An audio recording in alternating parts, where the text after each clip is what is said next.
জানি না এই কার্টুনটা আসলে কে বানিয়েছেন, বাট তাকে থ্যাংক ইউ দিব। হ্যাঁ, সচেতন যেহেতু করেছে মানুষকে, তাহলে একটা থ্যাংক ইউ পায়। বাট গুমুর এইভাবে কেউ ফাঁস করে? চলুন ভিডিওটি দেখুন। আচ্ছা, আপনি কয়টা আসন চান? আমার 100 আসন লাগবে।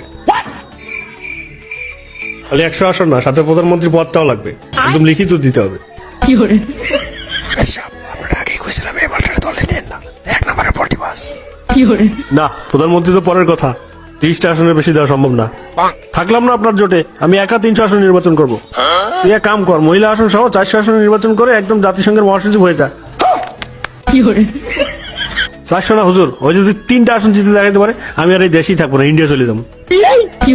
गजब बेइज्जती है। আচ্ছা, আপনার জোট থেকে বের হয়ে গেলেন কেন?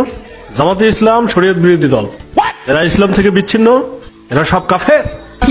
এদের সাথে যারা জোট করবে তারাও কাফের।